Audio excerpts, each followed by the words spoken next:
For 32 years, I, David, believed my life was a chaotic but understandable mess. I was a husband, a father to Lucy, navigating the rough seas of a bitter divorce.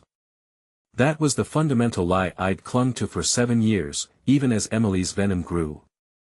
But it all shattered in a squalid jail cell, 3 weeks into a 5-month sentence for unpaid child support. I was staring at a flimsy letter from Brandon, an old friend, when the world tipped. How could I have been so blind? Emily wasn't just divorcing me, she'd been cheating for years, with a man named Cole, before Lucy was born. The letter coldly suggested a paternity test. In that instant, the entire, devastating truth of my 4 years as Lucy's dad unraveled. Emily, back home, was probably just arranging her designer sunglasses on her head, completely oblivious that her deepest secret, the one she'd guarded with such casual arrogance, was about to explode. Before I tell you what happened next, please take a moment to like and subscribe, but only if this story resonates with you, and drop a comment telling me where you're watching from and what time it is there. The first thing Emily says to me when I walk into the house, no warm greeting, no slight smile, not even a fake polite hello, is "I want a divorce." 4 blunt words shot at me like bullets. She's leaning against the kitchen counter, arms crossed, wearing that smug half smirk that always sets my teeth on edge. I pause in the doorway, keys in my hand, still dressed in my dusty work clothes, boots leaving smudges on the welcome mat. "Excuse me," I say, stunned. My heart rate spikes so fast I can feel my pulse hammering in my ears. For months we've been arguing, bickering about bills, daily chores, Lucy's bedtime, but never did I imagine this. Emily huffs, flipping her hair off her shoulder like she's in some shampoo commercial. "What, you deaf now?" she sneer. "I'm done, okay, I'm over this crap. I talked to my lawyer, it's official." She says it with such casual arrogance that it makes my stomach twist. My brain scrambles to catch up. "Emily, can we talk for a second?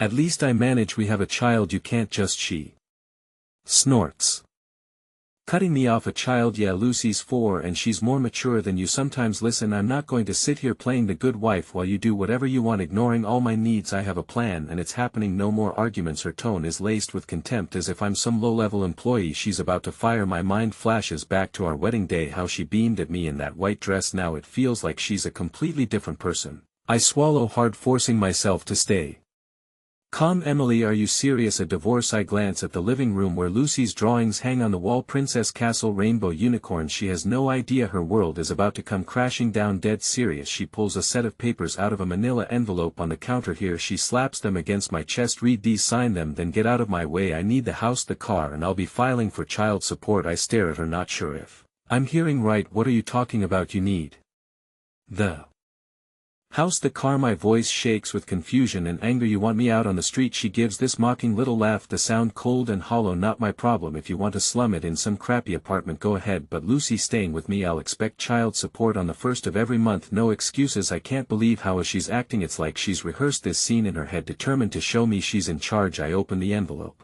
skimming through the papers. A divorce petition, a proposed custody arrangement, every other weekend. I mutter, noticing how she's reduced my time with Lucy to just 2 weekends a month. "Emily, that's ridiculous." "Lucy and I..." She fixes me with a glare that sends a chill down my spine. "Lucy and you, what? You're never around anyway, always working late, always complaining you're tired. You think you're father of the year or something." She leans forward, her voice dropping to a scornful hush. "I'm done catering to your schedule. Lucy's my daughter, and if you can't keep up, that's on you." Before I can protest, she rolls her eyes and mutters, "God, you always act so shocked. Look, sign or don't sign, the court's going to side with me anyway. I've got a good lawyer, a job, and I'm the primary caregiver." She lifts her chin, smirking. "What do you have besides some overinflated ego?" I grit my teeth, trying not to snap. "We've been married for 5 years, together for 7. I've provided for us. I pay the bills, the mortgage, Lucy's daycare, groceries, everything." She snickers, tossing her hair again. "How sweet. You want a medal for doing what you're supposed to do. Don't make me laugh." "Okay, just shut up and sign." I glance at the documents, my vision blurring with anger and disbelief. I can't give in her demands. "I'm not signing anything right now," I say, my voice cracking. "I need to talk to my own lawyer first." Emily heaves a dramatic sigh, clapping her hands slowly in mock applause. "Wow, big man, gonna lawyer up? Good luck affording one." She points a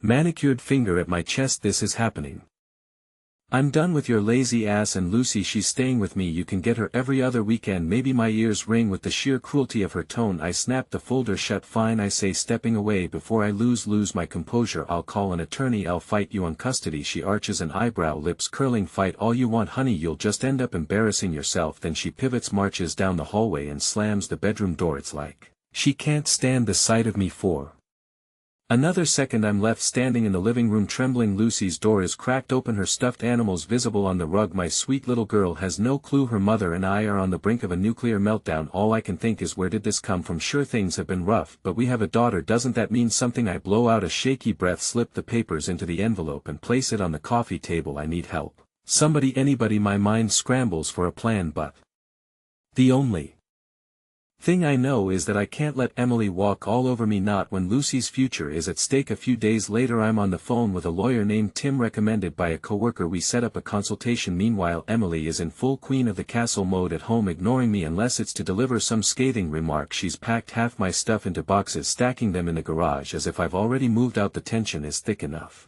to choke me. That Friday, Lucy returns from daycare and Emily announces she's going out with friends. Don't let her stay up all night, she snaps, glaring at me from across the living room. I'm not picking up your slack if she's grumpy tomorrow. My jaw tightens. I know how to take care of my own daughter, I say. I've been doing it for 4 years. She lets out a mockingly sweet laugh like she's talking to a dim-witted child. Oh sure, you're such a star, Dad, that's why you're never around, right? Whatever. She grabs her purse and heads out the door.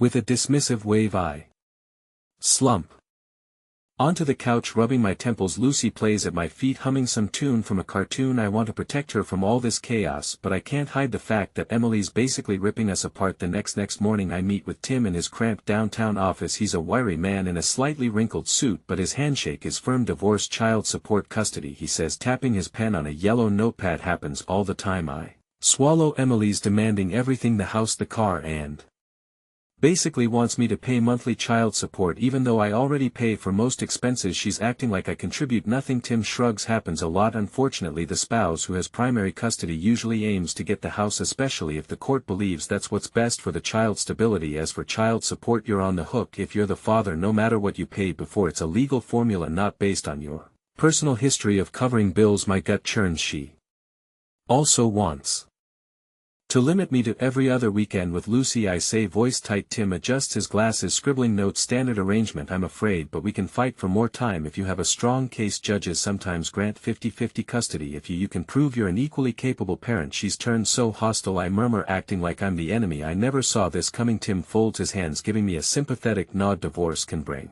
out the worst in people. The key is to keep your emotions in check. Gather your financial documents and let me handle the legal side. Don't get sucked into her mind games. I nod, though I feel nauseous. We talk specifics about the house, the mortgage, our finances. Tim outlines the next steps. We'll file a response to her petition, fight for shared custody, but be prepared, it's going to be costly and draining. Stepping out of Tim's office, I feel a pang of dread. Emily's arrogance, the venom in her voice, the mocking taunts. This is just the start of a legal war, and Lucy's caught in the middle. Sure enough, over the following weeks Emily does everything in her power to make me miserable. She mocks me for losing weight, can't handle the stress. Big guy, she jeers, passing me in the hallway. She sneers at me when Lucy asks me to read her a bedtime story. Oh, look who finally has time to tuck his kid in, she says, arms folded. I've taken to sleeping on an inflatable mattress in the makeshift office. Every day feels like a punishment. Yet ironically, Emily hasn't forced me out of the house completely. I think part of her enjoys lording her power over me, like she wants to watch me squirm before she finally shows me the door. One evening Lucy's in bed and Emily corners me in the kitchen. Hey, she says in a low voice,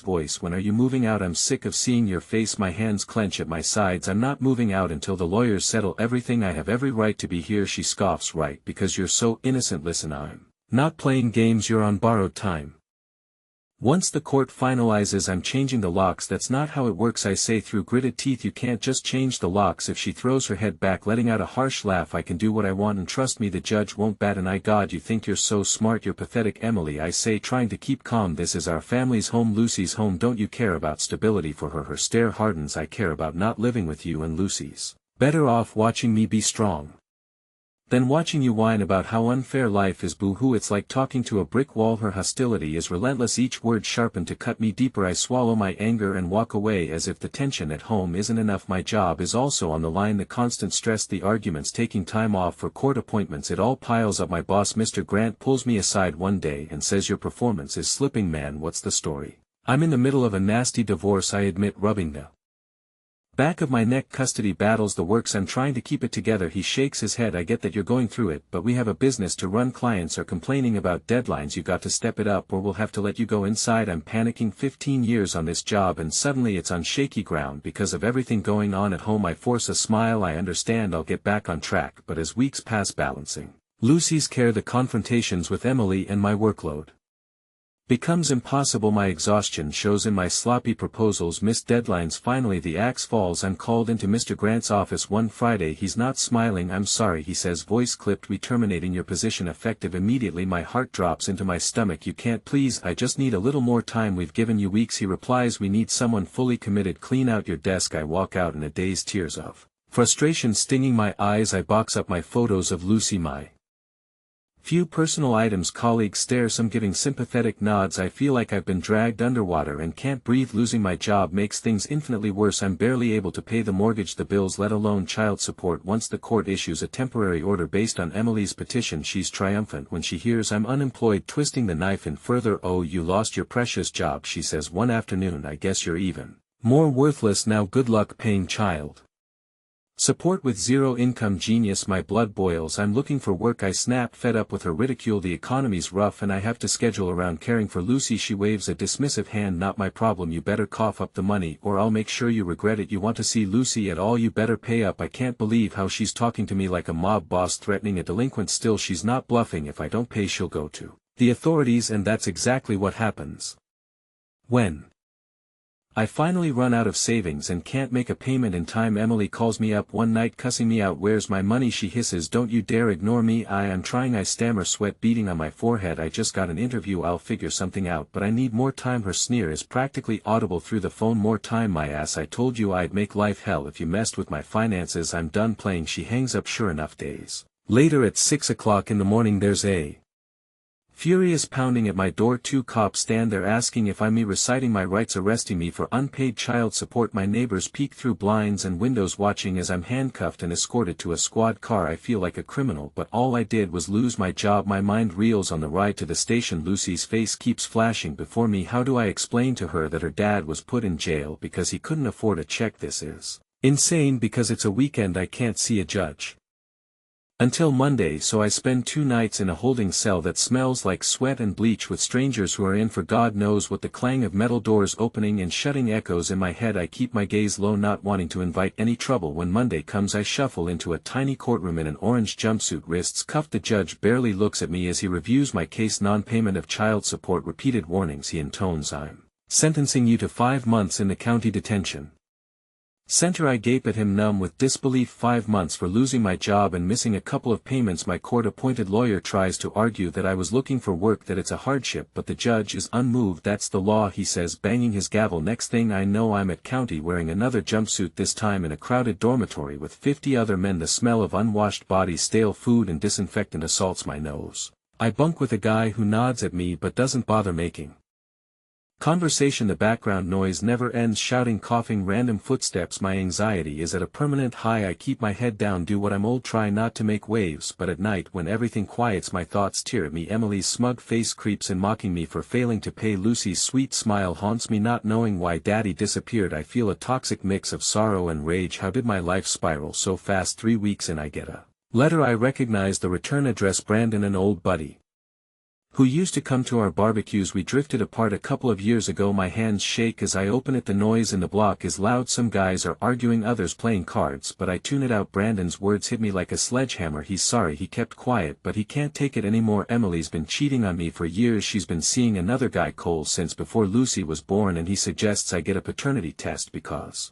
there's a good chance Lucy might not be mine. I can hardly Breathe, my heart slams against my chest. I reread the sentences. Emily has been with Cole forever. She bragged about how she had you paying for everything. I think you need a DNA test. Sorry man, my head spins. Images of Emily's smug grin. Those nights she claimed she was running late at the store. The secretive phone calls. The weird tension with certain male coworkers. Now it all makes sense. If Lucy isn't even mine, then I've been paying child support. Going to jail, losing my job for a child. Emily tricked me into raising. Anger sees through me. I crumple the letter in my fist, pressing it against my forehead. My bunkmate glances over, but I ignore him. All I can think is the minute I'm out I'm getting that test and I'm making her pay. Sleep is impossible. That night I'm caught between heartbreak and fury. Lucy is the light of my life, but if she's not my biological daughter, what does that even mean? The emotions churn in a swirl of confusion. My release day finally arrives. It feels like forever since I've breathed fresh air. The guard hands me my clothes, the ones I wore the morning I was arrested. They don't fit quite the same. I've lost weight. My reflection in the dingy mirror shows new lines on my face when they buzz me out the front doors. The sunlight feels blinding. I have no job, no savings, no house to call my own, but I have a plan. See a real lawyer, get a paternity test, and then make Emily face the truth. I hail a cab with the few dollars I have left. My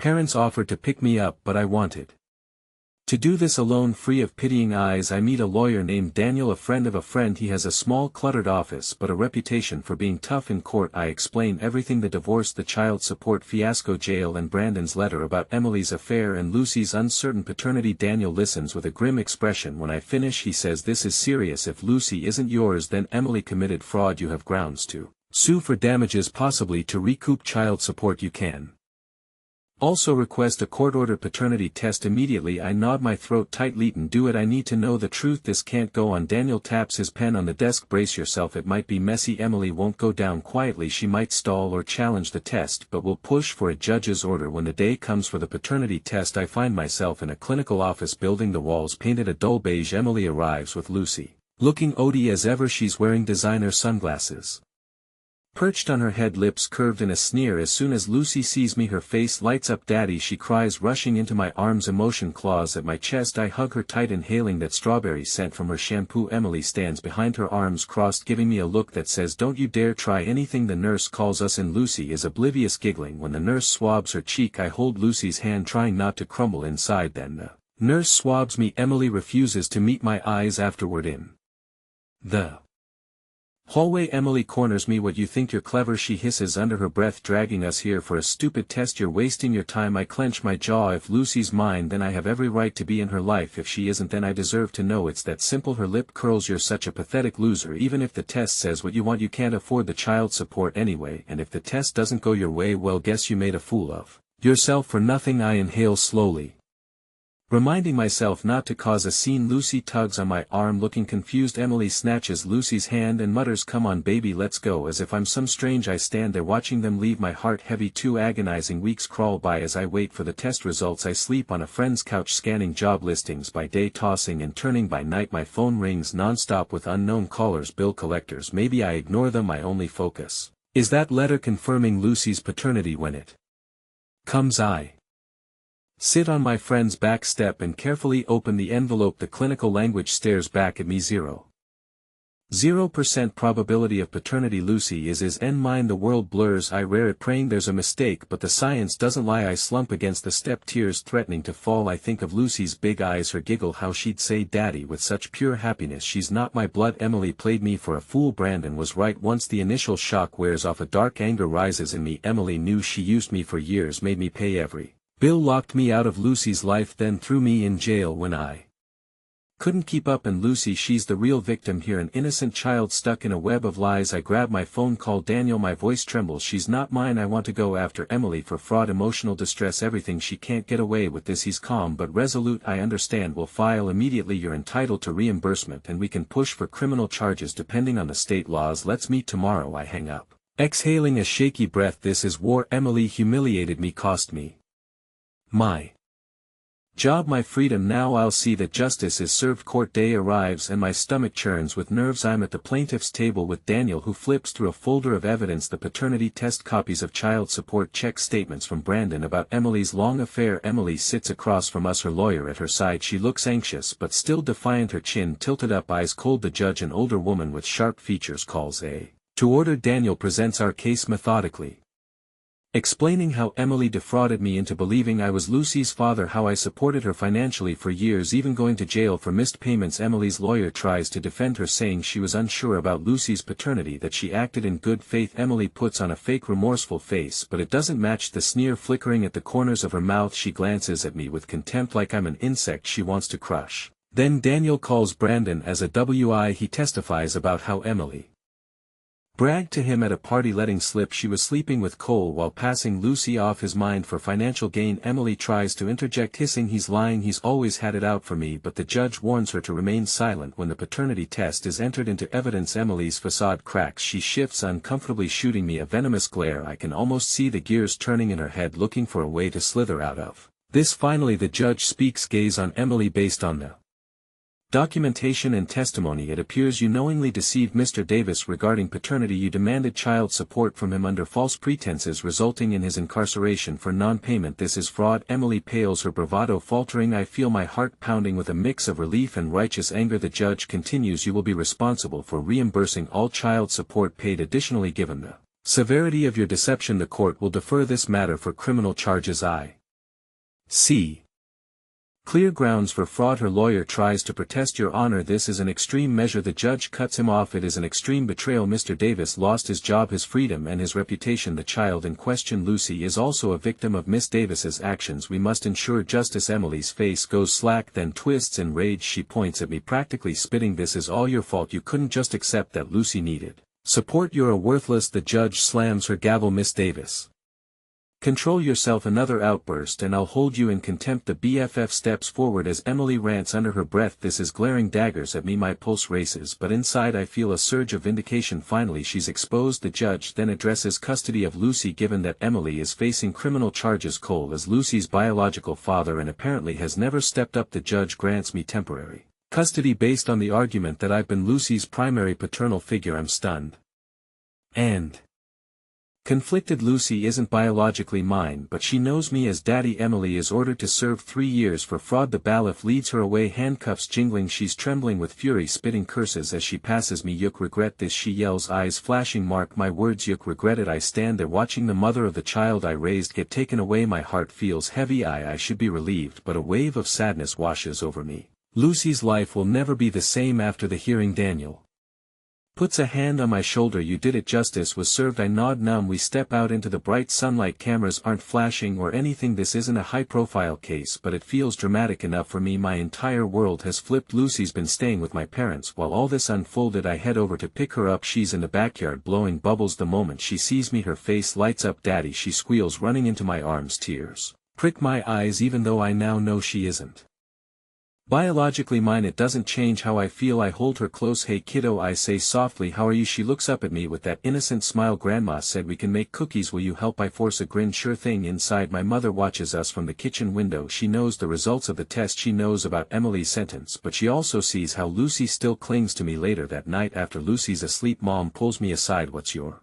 plan? She asked gently. I press a hand to my forehead. I'm not sure. I admit, legally I have custody for now. Cole doesn't want to be involved. Apparently I can't just abandon Lucy. She's 4 and I'm the only dad she's ever known. Mom nods, eyes glistening. You love her. That's clear. Biology isn't everything. I sigh, the weight of it pressing on me. I'm going to do my best, but how do I explain this to her one day, that Emily lied, that I'm not her father by blood? Mom rubs my shoulder. One step at a time for now. Just be the dad you've always been. The future will sort itself out. So I move forward. I focus on Lucy's daily routine: preschool drop-off, story time, chicken nuggets for dinner. My parents help with bills until I can find steady employment. Emily's in prison, and though a small part of me feels satisfaction that she's finally held accountable, another part aches for Lucy. She's lost her mom in the ugliest way. Legally, I'm the caretaker. Lucy's real father, Cole, is court-ordered to pay minimal child support, but he doesn't seem interested in raising her. I get an occasional check, a fraction of what I once paid Emily, ironically enough, but Lucy is my priority, so I do my best with what I have. Weeks become months. I land a new job at a smaller firm thanks to an old colleague who vouches for me. It's not the same salary, but it's a start. Lucy adapts surprisingly well. She misses her mom, sometimes asking when she's coming home. I do my best to explain that Mommy can't be with us right now. She's too